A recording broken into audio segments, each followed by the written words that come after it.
ಈಗ ಸಚಿವ ಸತೀಶ್ ಜಾರಕಿಹೊಳಿ ಅವರನ್ನ ಕೆಎನ್ ರಾಜಣ್ಣ ಭೇಟಿಯಾಗಿದ್ರು. ರಾಜೀನಾಮೆಗೂ ಮುನ್ನ ಸಚಿವ ಸತೀಶ್ ಜಾರಕಿಹೊಳಿ ಅವರ ಜೊತೆಗೆ ಚರ್ಚೆಯನ್ನ ಮಾಡಿದ್ದಾರೆ. ಸತೀಶ್ ಜಾರಕಿಹೊಳಿ ಕೊಠಡಿಯಲ್ಲಿ ಕೆಎನ್ ರಾಜಣ್ಣ ಮಾತುಕತೆಯನ್ನ ನಡೆಸಿದ್ದಾರೆ. ರಾಜೀನಾಮೆ ವಿಚಾರವಾಗಿ ಮಾತುಕತೆಯನ್ನ ನಡೆಸಿದ್ರು ಕೆಎನ್ ರಾಜಣ್ಣ ಅನ್ನುವಂಥದ್ದು ಸಿಗ್ತಿರುವಂತಹ ಮಾಹಿತಿ.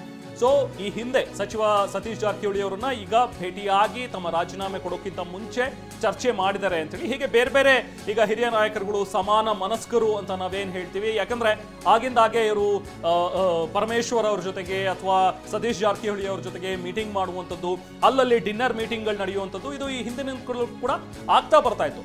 ಆಗ್ಲಿಂದಲೇ ಕಾಂಗ್ರೆಸ್ ಪಕ್ಷದಲ್ಲಿ ಎರಡು ಬಣಗಳು ಕಾಣಿಸ್ತಾ ಇವೆ. ಒಂದು ಸಿಎಂ ಸಪೋರ್ಟರ್ಸ್ ಬಣ ಒಂದ್ ಕಡೆ, ಇನ್ನೊಂದು ಕಡೆ ಡಿ.ಕೆ. ಶಿವಕುಮಾರ್ ಸಪೋರ್ಟರ್ಸ್ ಬಣ ಅಂತ ಹೇಳಿನೇ ಸ್ಪಷ್ಟವಾಗಿ ಡಿವೈಡ್ ಆಗಿದ್ದನ್ನ ನಾವು ಕೂಡ ನೋಡ್ತಾ ಇದ್ವಿ. ಅವ್ರು ಎಷ್ಟೇ ಇಲ್ಲ ನಾವಿಬ್ರು ಜೊತೆಯಲ್ಲಿ ಇದೀವಿ, ಯಾರು ಆ ಥರದ ಏನು ಪಕ್ಷಗಳಿಲ್ಲ ಅಥವಾ ಯಾವುದೇ ನಮ್ಮದಲ್ಲಿ ಬಣ ಇಲ್ಲ ಅಂತ ಏನೇ ಹೇಳಿದ್ರು ಕೂಡ ಅವರ ಮಾತುಗಳಲ್ಲಿ ಅದು ಸ್ಪಷ್ಟವಾಗ್ತಾ ಇತ್ತು.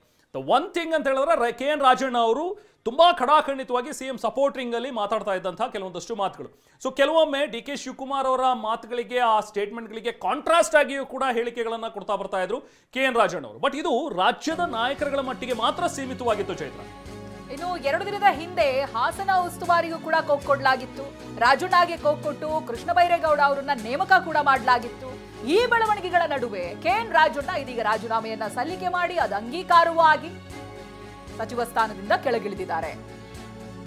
ಬಟ್ ಇವತ್ತು 1 ಗಂಟೆ ಹಿಂದೆ ರಾಜಣ್ಣ ಅವ್ರು ಕೊಟ್ಟಿರುವಂತ ಹೇಳಿಕೆ ತನಗ ಆ ವಿಷಯನೇ ಗೊತ್ತಿಲ್ಲ ಅಂದ್ರೆ ಅವ್ರ ಮಗ ಕೂಡ ಫೋನ್ ಮಾಡಿ ತಂದೆ ಕೇಳಿದ್ರಂತೆ. ಆ ಸಂದರ್ಭ ಈ ವಿಚಾರಗಳೆಲ್ಲ ಗೊತ್ತಿಲ್ಲ, ಮಾಧ್ಯಮದಲ್ಲೇ ನೋಡಿದ್ದು ಅಂತ ಹೇಳಿದ್ರಂತೆ. ಬಟ್ 1 hour ಅಲ್ಲಿ ಯಾವ ರೀತಿಯಾಗಿ ಬದಲಾವಣೆ ಆಯ್ತು, ಬಟ್ ಈ ಹಿಂದೆ ಆದಂತ ಬದಲಾವಣೆ ಇವೆಲ್ಲವನ್ನ ನೋಡಿದಾಗ ರಾಜಣ್ಣ ಅವರೇ ಏನಾದ್ರೂ ಬದಲಾವಣೆ ಆಗಬಹುದು ಅಂತ ಅನ್ಕೊಂಡಿದ್ರ? ಈ ರೀತಿಯಾದಂತ ಸೂಚನೆಗಳು ಇನ್ನೊಂದು ಯಾವುದೋ ಒಂದು ಟರ್ನ್ ಅನ್ನ ಪಡೆದುಕೊಳ್ಳಬಹುದು, ಈ ರಾಜೀನಾಮೆವರೆಗೂ ಬರ್ಲಿಕ್ಕಿಲ್ಲ ಅಂತ. ಬಹುಶಃ ಆಲ್ರೆಡಿ ಫೀಲ್ಡ್ ಸೆಟ್ ಆಗಿತ್ತು, ಪಿಚ್ ಎಲ್ಲವೂ ಕೂಡ ರೆಡಿ ಆಗಿತ್ತು ಅಂತ ಕಾಣಿಸುತ್ತೆ. ಯಾಕಂದ್ರೆ 2 ದಿನಗಳಿಂದ ಈ ಹಿಂದೆ ಈಗ ರಾಹುಲ್ ಗಾಂಧಿ ಅವರು ಬಂದು ಹೋದ ನಂತರ ಅವ್ರು ಕೊಟ್ಟಂತ ಒಂದು ಸ್ಟೇಟ್ಮೆಂಟ್ ಏನಿತ್ತಲ್ಲ ಕೆಎನ್ ರಾಜಣ್ಣ ಅವರು, ಆಗ್ಲಿಂದಲೇ ಚರ್ಚೆಗಳಾಗ್ತಾ ಇತ್ತು. ರಾಜಣ್ಣ ರಾಜೀನಾಮೆ ಸುದ್ದಿ ಮೊದಲು ಬ್ರೇಕ್ ಮಾಡಿದ್ದೆ ಟಿವಿ9.